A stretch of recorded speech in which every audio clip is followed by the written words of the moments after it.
সবকিছু হারিয়ে কিছু পাওয়ার আনন্দের স্বাদই আলাদা। ব্যর্থতার পর সফলতা পাওয়ার মজাই আলাদা। বন্ধু, ব্যর্থতা হলো সফলতার ভাগ, তাই তো হেরে যাওয়ার পর বিজয়ী হওয়ার আনন্দই আলাদা। যদি সফরে বিপদ আসে, এগিয়ে যাওয়ার ক্ষমতা বাড়ে। যদি কেউ রাস্তা আটকে দাঁড়ায়, আরো বেশি প্রতিরোধ ক্ষমতা বাড়ে। যদি লক্ষ্য স্থির করিস, তবে নিজের দাম আরো বেড়ে যায়। জীবনের বিষয়ে কেন এত চিন্তা করিস? যে জীবন দিয়েছে সে আগে থেকেই ভেবে রেখেছে কিভাবে পথ চালাতে হবে। বিপদের হাত থেকে দূরে চলে যাওয়া খুব সহজ। জয়ী তো সেই হয় যে বিপদের মোকাবেলা করে। কে বলে জীবন অতি কঠিন? আরে কে বলে জীবন অতি কঠিন? আমি পথের ধারে অনেক মানুষকে দেখেছি যারা আনন্দের সাথে জীবন কাটিয়ে দিয়েছে। আর এ দুনিয়ায় কোনো কিছু মুশকিল নয়, চেষ্টা তো করে দেখ। স্বপ্ন বাস্তবে পরিণত হয়, তুই চেষ্টা তো করে দেখ। এই অন্ধকার থাকবে না বেশি দিন, থাকবে না এই সমস্যার স্তূপ। সোনালী দিনের দেখা তুই অবশ্যই পাবি, একটু চেষ্টা তো কর।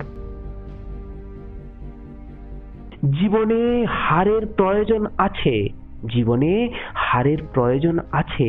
যে পরাজয়ের পর ঘুরে দাঁড়ায়, বাজিকর তো তাকেই বলে। বাঘ শিকার করার আগে কয়েক পা পিছিয়ে যায়। তোর পরাজয় এর ফলে সেই সময় উপস্থিত হয়েছে যেখান থেকে শুরু হবে তোর পরাক্রমী দৌড়। আরে ওঠ, কি ভাবছিস তোকে কেউ জাগিয়ে দেবে?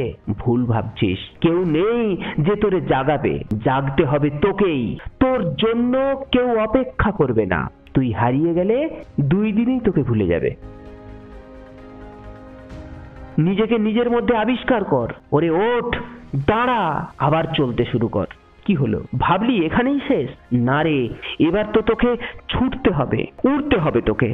আরে হ্যাঁ, সেইভাবে যেইভাবে মানুষগুলি উড়ে সফলতার শীর্ষে পৌঁছেছে। কি ভাবছিস তোর মধ্যে সেই শক্তি নেই? আরে নাটক বাদ দে, ভেবে দেখ তোর জন্মের সময় কয়েক কোটি শুক্রাণুকে হারিয়ে তুই জিতেছিলি। মনে কর সেই দিনটার কথা, যেই দিন বারবার পড়ে গিয়েও তুই উঠে দাঁড়িয়েছিলি। তোর জেদ তোকে উঠে দাঁড়াতে বাধ্য করেছিল। তবে আজ কেন থেমে রয়েছিস? কত কষ্ট করে কথা বলতে শিখেছিস, কোথায় গেল তোর সেই জোশ? জেগে ওঠ, নে চলতে শুরু কর। ভাগ্য আর অপরকে দোষ দিচ্ছিস কেন? যখন তুই নিজে চেষ্টা করিস না, তো কাকে দোষ দিচ্ছিস? অলসতাকে কেন আপন করে নিয়েছিস?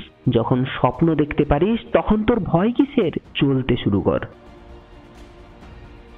তুই বলে দে মুশকিলকে যেন আরো কঠিন হয়ে যায়। তুই বলে দে তোর অজুহাতকে যেন আরো কঠিন হয়ে যায়।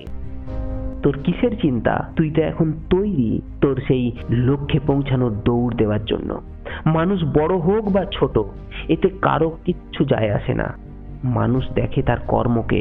তাই তোকে কর্মের বলে বলিয়ান হয়ে এগিয়ে যেতে হবে তোর লক্ষ্যের দিকে। চল, আজ থেকেই তোর যাত্রা শুরু হোক।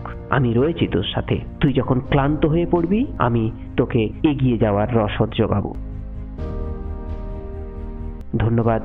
এই সফরে আমি রাজকুমার তোর সাথে থাকবো, কথা দিলাম। এতক্ষণ সময় দিয়ে এই ভিডিওটি দেখার জন্য অসংখ্য ধন্যবাদ।